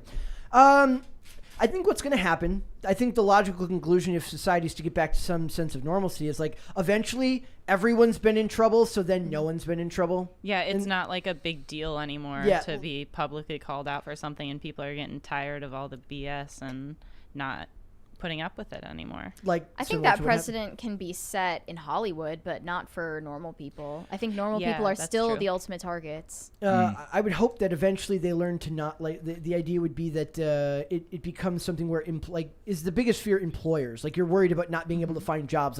When somebody writes a hit piece article about you, the goal on that is that the first thing that comes up when your name gets searched is this person is this, right? Which your employer is then going to look and be like, I don't know if we can hire that person. Mm-hmm. The funniest part being growing up, I'm a little bit older than everyone here. it was always like, be careful what you put on the internet. Nobody really took that seriously. Yeah. Like nobody my age took that seriously. Not really. And now you're kind of seeing it play out in a different way. Yeah. But you're right. It's not going to happen to celebrities because they're always going to have those articles written about them. They get lost in the weeds. Yeah. But also with normal people, there is the possibility that someone who's not known at all gets canceled for something, and it's something that's like they're right about, and then they all of a sudden become popular. Yep. James Damore, maybe. Do tell. Keep going. Oh, I mean, he was the one who wrote that the Google expose thing. Oh yeah, I forgot about that. Oh yeah, Yep. yeah. Yep. And then there were also like a lot of other innocuous examples that involved at times underage, like high school kids. Yeah. Like that girl who wore a kimono to her prom. Oh yeah. Like that was one of the earliest examples of it, Yep. and it was the most egregious. I was telling somebody about like that because it's like they showed it, like they had all the tweets where like people from Japan were like, this is great, this is awesome, like they were really like kind of flattered that she would choose to do And that. that's really cool. Yeah. But like even if those tweets like praising her had not been posted, Yeah. it's completely innocuous to wear something like that. I also think like to go after a child, right. Yep. yeah. That's kind Yeah. of messed up. Even if somebody did something wrong, you can't hold a minor accountable the same way as an adult. you Yeah, know? but now unlike a celebrity, when you Google this girl's name, this is what you are going to find forever. There was Yeah. the girl in the K-pop group who got in trouble for like Yeah, I bullying forget when she her was, like, name. 15. No, not when she was 15. She was 15 like present day, So it was and like- they were mad about like some school bullying accusations she got about like bullying when she was like 12. 12. Yep. I still think that the earliest example I can Wow. think of like politically correct lame like Karening on on Facebook is like when people would complain about fireworks.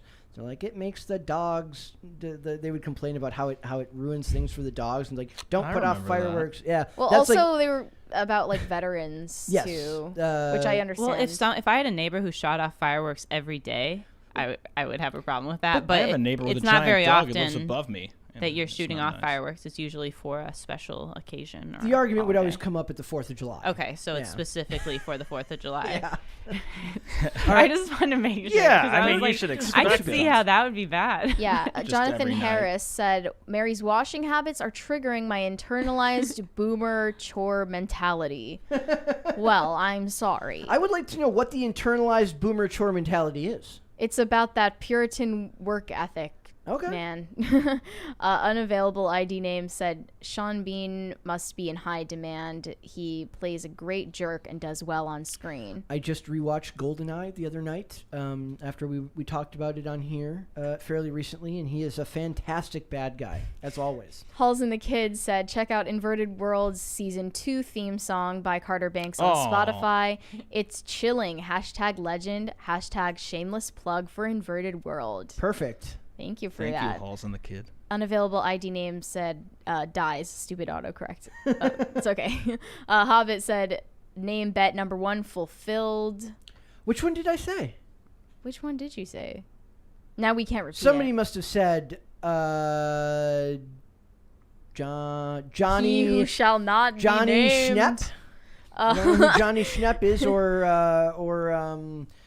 Donnie Amber Jepp. Word, Donnie Jepp is his name. I thought now. there was an actual person named Ezra Johnny Schnepp Driller. for a second. We didn't say. I said none of the names. like, Thousand I'm way Foot on. Deep End said cancel culture becoming the new clickbait. Yep. Cancel bait. Yep. I hate it. I hate Yeah. it. All right. We're That gonna. is totally on point with that statement. Yeah. All right, we're going to move on, and we're going to first. I want to get Carter's opinion on this for the first segment in Podluck, which is this bit about the Gray Man and the composer, which is Henry Jackman scored the film's music without seeing a single frame. I listened to the score; it's really, really good, if not slightly generic sounding. Can you explain how this would even work? Yeah, no, I listened to it before also. It was like 17 minutes, and it struck a chord with me, no pun intended, because he started off talking about like reverb in reverse and piano stuff, which is exactly what I just finished working on for a song that me and Tim are doing, which we're both very excited about. But yeah, it also resonated with me with The Social Network, and I think it was Trent Reznor who scored that, and they gave him a scene to do it over, which was the first scene, but he wrote something totally different for something else, and they ended up using that for the first scene. And it was just kind of like, if you feel something, you just start playing it. But without the actual video, without the actual scenes from the movie to work with. Yeah. That's insane. Yeah. Do you think that would indicate something about the story being generic as well? That's kind of what because a lot of what the reviews were. And That's by the my way, fear. we're going to review this movie on Monday. Yeah. I'm very excited to see it. But a lot of the snarkier comments were like, it was fine, but if not a little bit generic. Look, I can handle a little bit generic once in a while. That's fine with me. But I think you're right that it does speak to kind of maybe they're like, and it's the action movie and the guy does action stuff. And then and as I was going off about this, like before the show. Tell everyone what Mary and me, this is where Mary and me will be very different forever. Mary does not think much of spy thrillers. Look, I've already watched the trailer for Gray Man multiple times now. I rewatched it today. I get lost in it. I mean, not in a good way. And I look up the plot, like the pitch for it. It's like this top secret CIA agent and no one knows who he is. And then he has this psychotic former colleague put a bounty on his head because he's trying to reveal secrets about, I don't even know. Like, it's just so uninteresting. Mary hates it. I love it. I know that you love it, and good for you, Brett. But I can't get on board with it. But I will give it a fair shot. Obviously, I'm gonna watch it, and we're gonna review it. I'll try to be fair. My guess would be that for you, it'll end up being meh, and for me, it'll be meh plus 2 or 3. And for me, if something is meh, I get like angry. Like, why did I waste my time then? See, that doesn't do that for me. I only get angry when it's particularly objectionable to my sensibilities. Now, this is something I wanted to bring up with you also because you skate, so you skate like me. Obviously, you skateboard, I roll, but you've filmed video parts before of any sort, or you understand the process of making videos. I haven't filmed a part for like a skate film. I filmed a little bit for like a low budget movie I was in, and I obviously filmed for fun on my own and doing some filming here. But you know people that make skate videos and stuff, but you understand that the process to that is you pick a song and then you edit to the music, not the other way around. Oh, yeah. So that is very different from scoring a film, which is where they have the material beforehand and they score the scene to build up to certain moments. Yeah, exactly. Yeah. Was that the track that I was listening to in the headphones when I put them on earlier? And I was like, I feel like jumping out of a plane or something. It's going to be awesome. We're going to listen. It's going to be exactly what's happening at that part in the movie. It's going to be my favorite part. I'm very excited. So it's just very different, right, than the concept of working backwards. And when you said that, I wondered, do other composers do that? And we just don't know I've about actually it? got a different answer entirely now that you're mentioning it like that. I mean, it is totally different because, like, working to the sound is one thing where you can make the scene changes on a music video, but if you're scoring something, you need a bunch of different songs that transition into each other that are not on the same metronome or BPM. And to that point, what he wrote, though good, was pretty generic. I mean, minor chords on piano and like picks up, and he talked about building onto it. So I mean, they could take those and put them in different places throughout. It felt very generic to me. Not bad, but good. Just generic. Yeah, so. I was joking. It's like this is like a video game, right? Like background music. Yep. Yeah. All right, and we're about to make Hobbit's Day because I'm gonna do it. Amber Heard files notice of appeal of $10 million defamation suit. So she's refiling her notice of appeal against Johnny Depp. The last time I was like, didn't she already do this? But no, that was she tried to have the thing declared a mistrial because of the mysterious Juror 15, which I can't wait for the Lifetime movie to be made about the mysterious Juror 15. I really hope they do that one day. But it says Heard's lawyers announced that they will appeal immediately after the jury found on June 1st that she had defamed Johnny Depp by publishing an op-ed in the Washington Post in which she described herself as a public figure representing domestic abuse. The jury held the statement was false and was made with actual malice. And basically down here they talk about how Depp's team says that they remain confident that the verdict will be upheld. This is just drawing it out like it's a humiliation ritual or something. But she's filing it. It's her doing also, it. Also, why are the grounds bizarre. for her appeal not known? Why would she not make that known in her Beforehand. statements? I don't understand. Who knows? The jury listened to the extensive evidence presented. Thank you. Yep. Extensive evidence presented during the 6-week trial and came to a clear and unanimous verdict with the defendant herself defamed Depp in multiple instances, his spokesperson said. We remain confident in our case and that this verdict will stand. So it will make Hobbit very happy because we will have more to talk about theoretically when this comes out forward. It would be hilarious if some bombshell actually comes out and she actually was she wins. Let's do it all over again. So much Come fun. on. We will Round do it 2. again. And I actually have an article here that Taylor found that kind of blew my mind. The article about siblings. Oh yeah, it's about a tweet. Yes. So Mindy Kaling says, with white families on TV, the brother and sisters are always flirty with each other. And then the internet kind of like collapsed in on itself as they argued about where that means in movies. And the first example that came to mind for me was Clueless. That was the one I thought of as well, just because that was something I watched a lot of times. And very interesting, considering Paul Rudd basically looks the same now as he did when that movie came out. He does. It's weird, almost. The adrenochrome, it's working for him. It's doing good stuff. Alicia Silverstone still looks great, too. She just doesn't look the same she did back then. Yes. Well, same with, what's her name? Stacey Dash. Stacey Dash. Come on, pop culture. We want to talk. For those of you who don't know, Stacey Dash is super based. Like super ultra, like not just like based like Donald Trump is. Voted for freaking Mitt Romney. She's so right wing. Like that's like... I don't know why she'd admit. Based? I don't know. I was going to say not based. I was like, I don't know why she'd admit that, but she admitted that. She has the longevity of being based. Yes. Okay. The cousin of Potential. Damon Dash, the music producer. So, and they mentioned Ross. Yeah, you're right. It does not make you based to vote for Mitt Romney. It makes you a neocon. I understand anymore, that. right? No. Yeah. But the point is, she was being who she thought she was, in spite of the. In spite of what people were saying. So everyone mentions Ross and Monica. I was not a Friends. I don't agree with that. Just from what I've seen of Friends, which is not negligible. I mean. And then you mentioned the Brady Bunch. I mean, yeah. Thank you. There's a nostalgic part of me there's that a step looks back on sibling it. thing. Yeah.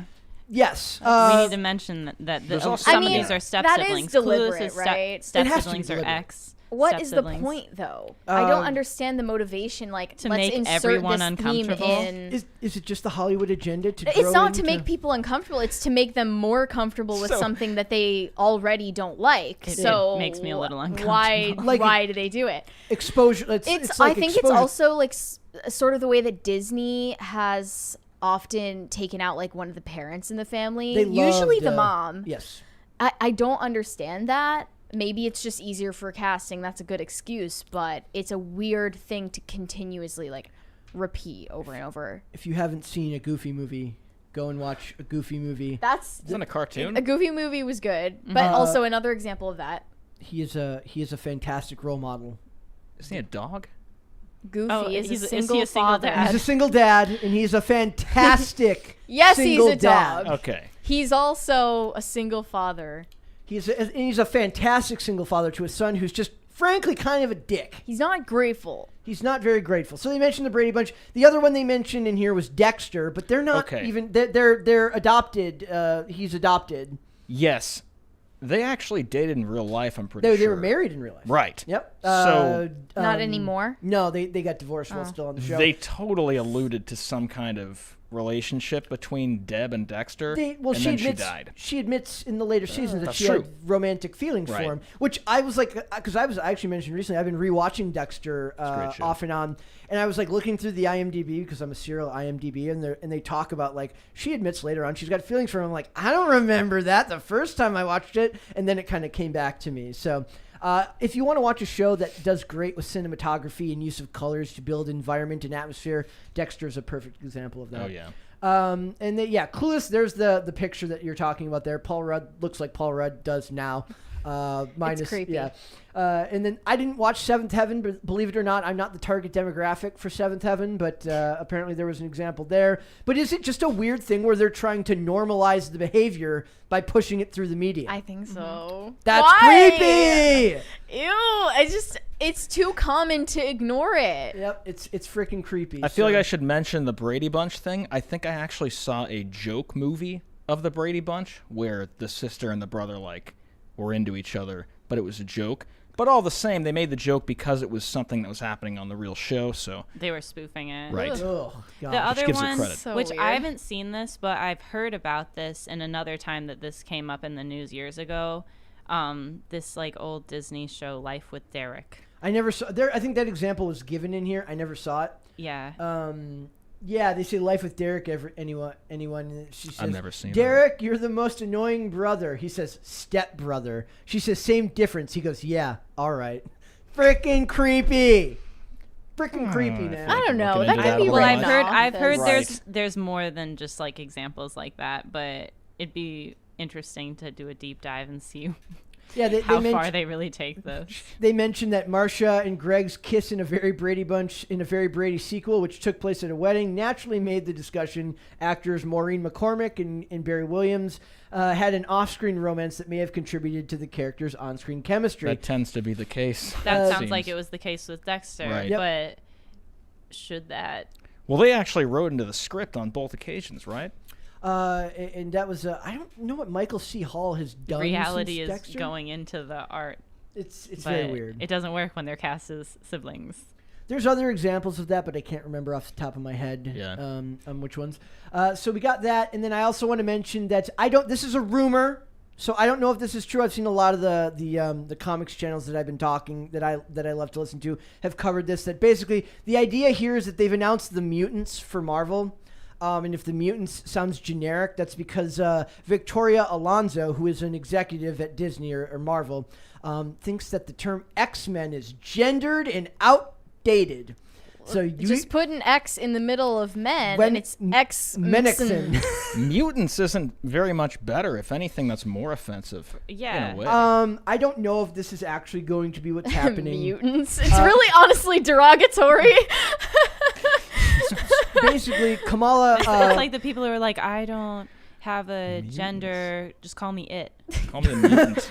Yeah. Kamala- I feel wrong saying that. Yeah. Kamala Khan is announced as the first. They say the first X-Men, but she's the first mutant in the new in the Marvel timeline because that comes out as like a post-credit scene in her show, in the Kamala Khan show.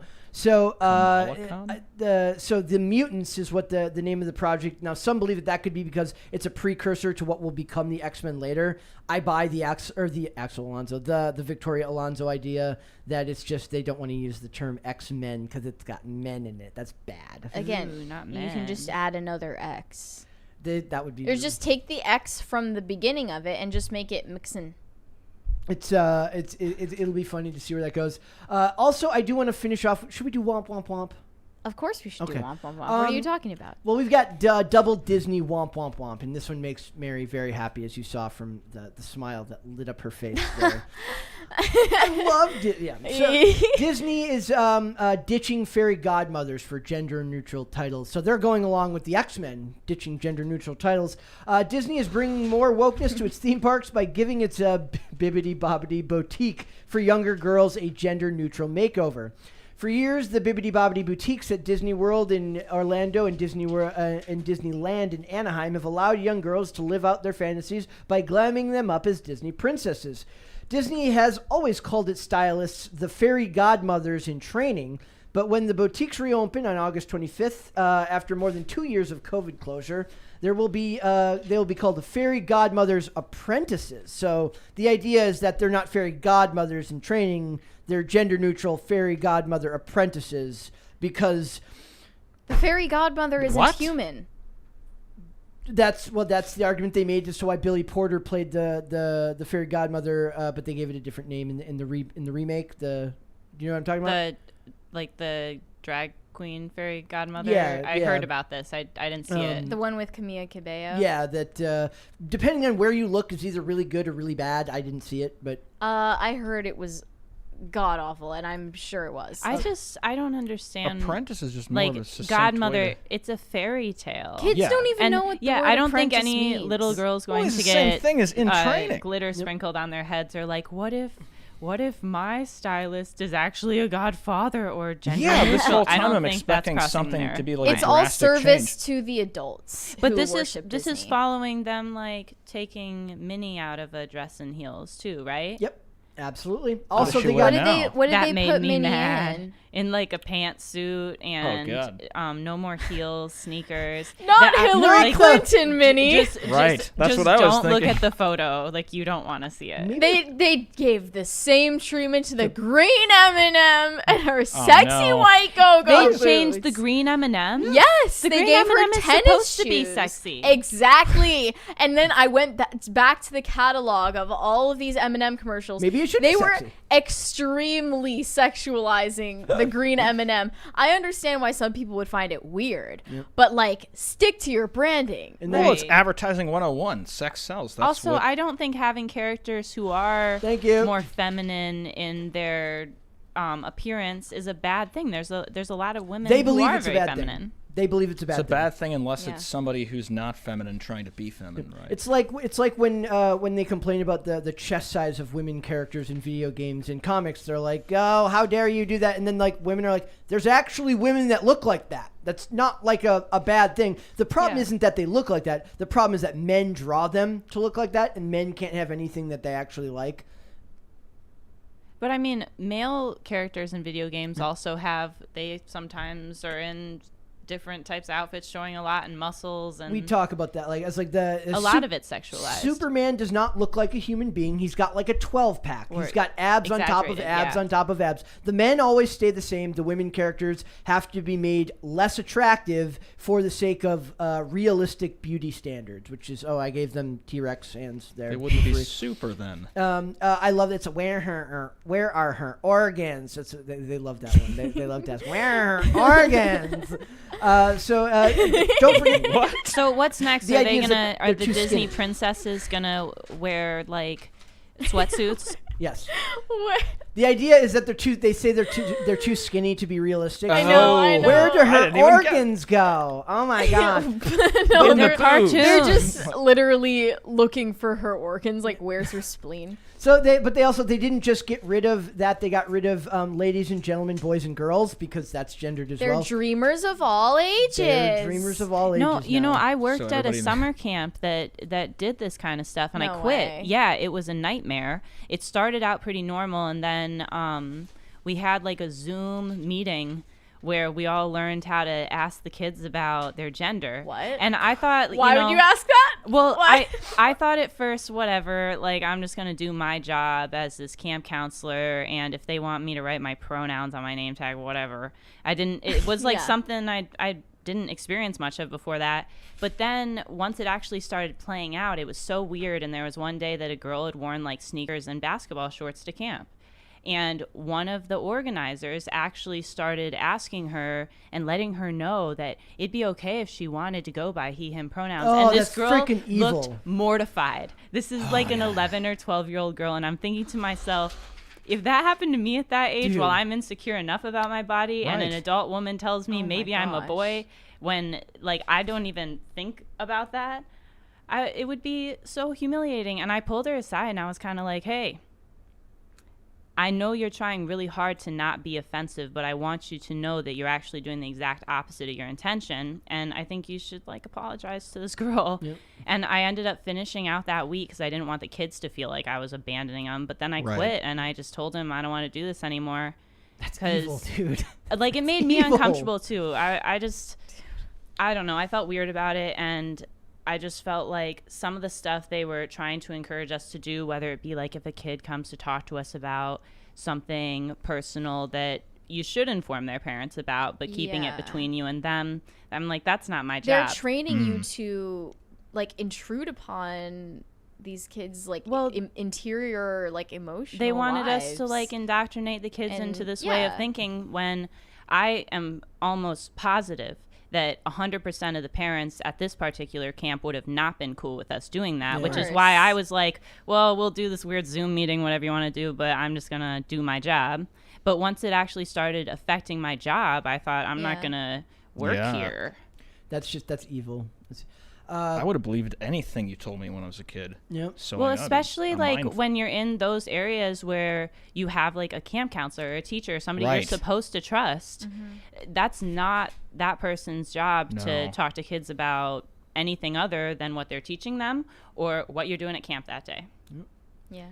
And then we've got one final one, and that's another brawl at Disney. Is this another L? This is Disney? another. The reason I brought that up though is because you said like the ladies and gentlemen, boys and girls. That was one of the things that they touched on with us, and I'm what like, were you supposed to call them? Yeah. we're supposed to be like everybody, folks or, with an X. Yeah, That's I'm the sure worst. there's some new terms. Yeah. If X-Men has to be X-Menixon, then folks with an X needs to go. But what was Okay. really funny is the people who were like encouraging and enforcing it, they would still do it. They'd be like, all right, guys. And then they'd be like, Oh my I'm God. sorry. Like, I didn't mean to Oh my God. offend I'm anybody. sorry if you're offended. Yeah. It's awful. Okay, there's one more, and that's there's yet another. So if you made it through the gender neutral boutique and then the gender neutral introductory statement, you can hopefully not get in this. This. So be careful. Too thin. I saw the headline. Oh, I saw this. It's supposed to be the happiest place on earth. When someone cuts you in line, you bought a fast pass.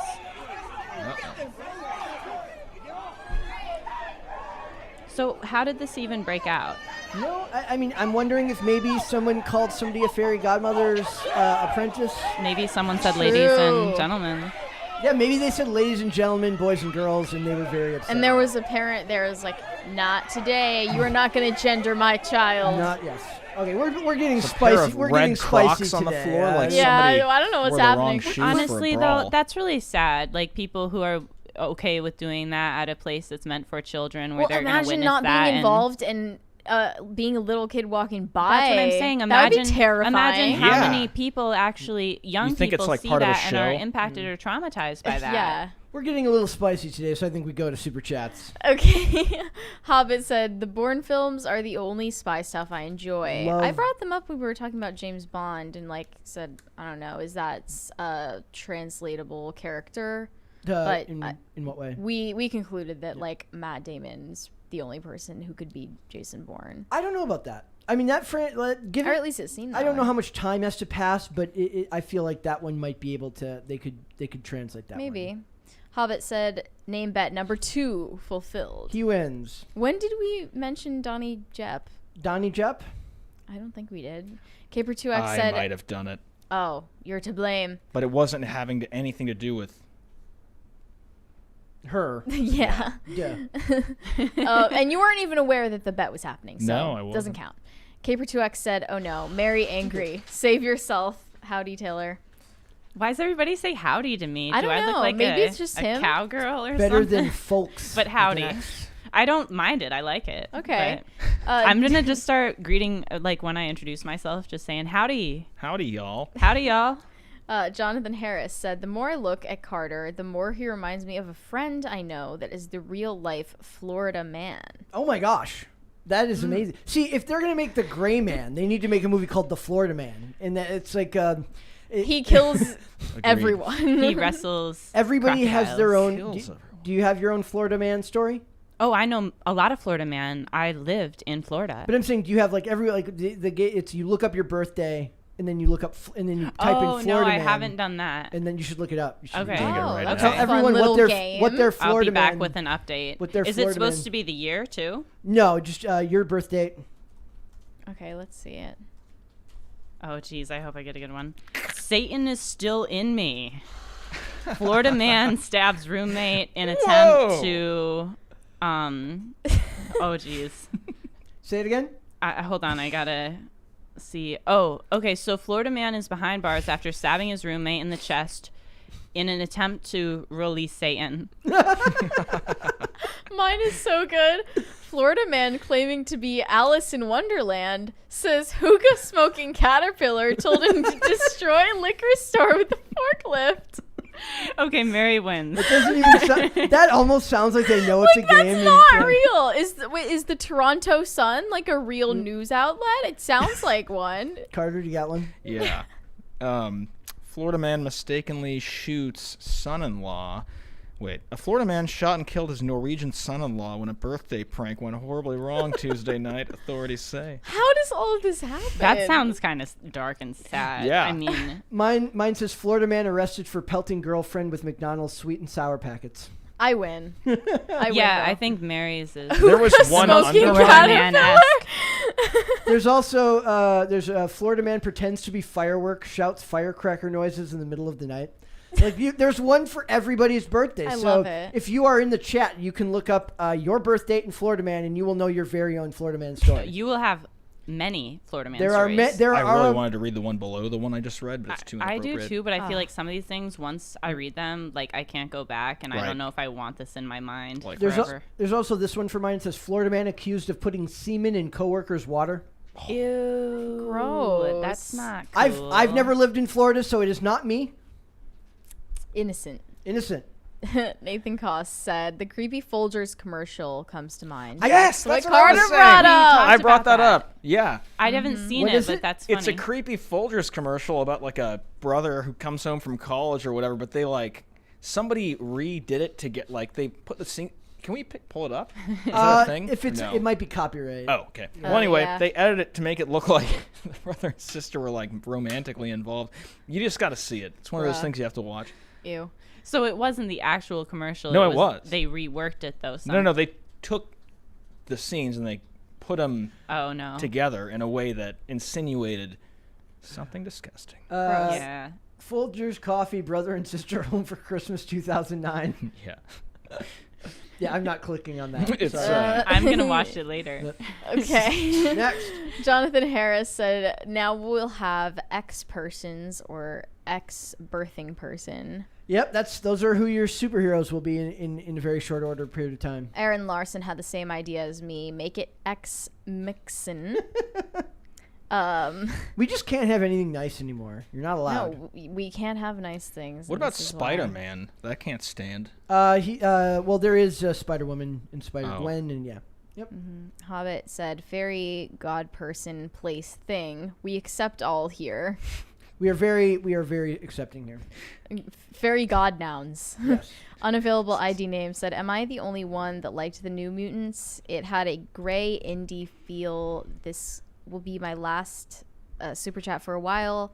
I just lost my job. Crisis actor forever. Aww. I'm sorry. But still, that's fine. Just come to the show. Come watch the show and live chat with us. That's what it's all about. Hopefully things turn around for the better very soon. Yeah.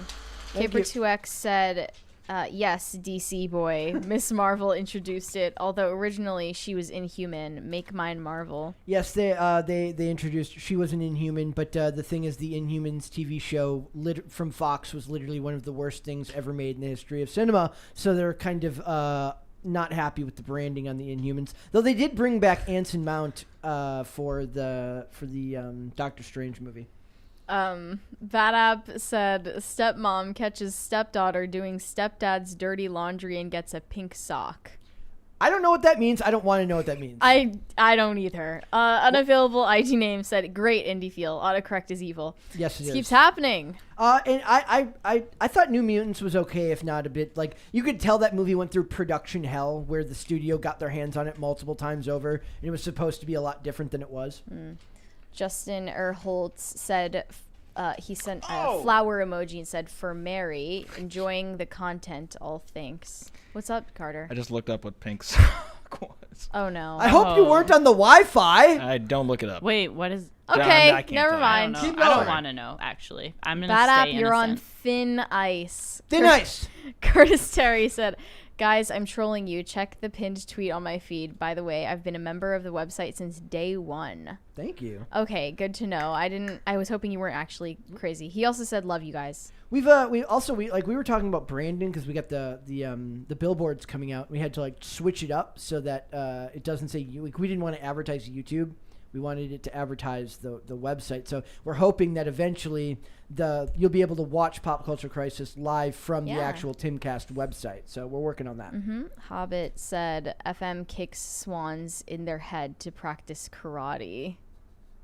Wait, what? I don't know what that means. Also, bad app. I'm not reading that. He also said, I'll take you to Mission Impossible 3, Brett. They don't know what that means. They don't know, but do you want to explain? We know. Do you want to explain? Basically, Mission Impossible 3 is where you take someone to go to third base. According to Bad App. I never knew. This was just This isn't common knowledge. This is Bad App's strategy. Yes, he said that the first time he got to third base was at Mission Impossible 3. So. Well, I'm learning more about Bad App by the day. minute here, and I'm never looking up anything he says again, but that's great. He actually made the shirt that I'm wearing right now. It Really? says Thigh Gap, but it's meant to look like, the Gap. She comes in today. She's like, "Did it trick you?" I'm like, "No, I saw thigh first." Yeah, it doesn't really work, does it? Jonathan Harris said, "Can we get a guest hint for tonight's IRL?" Who? No. I don't know who tonight is. No, you can't. There's an ongoing game between me and Lydia where every day I go, "Who's the guest tonight?" And every day she tells me, and every day I say, "I don't know who that is." I mean, I would have known yesterday's guests. Like some of them I know, but for the most part, I always ask on days that it seems like I have no idea who that person might be. Or then like somebody reminds me, I'm like, oh, I know who that is. So yeah, there's sometimes I think I don't know who someone is, and then I Google their name, and I'm like, oh, them. Thank you. Yeah. Mickey Langelo said, "Third crisis party, let's go." He didn't say that. He said, "In Florida, coworkers, they spot my juice with lithium." What? With the help of the homeland. I don't know what that means. Mickey, I don't. I feel like I'm going crazy. Did he mean spike? Spike my juice? But what is lithium? it? But what does it mean? With the help of the home, I don't know. I don't understand. Sometimes I think they're out to get us and they want us to. It's like gaslighting. They're like, "Don't you understand what that means?" And we're like, "No, we don't know what that means." Yeah, like, I get it. I feel like I'm going crazy. Are you gaslighting me? No. Okay. Yes, actually. Yes. No. I don't get it.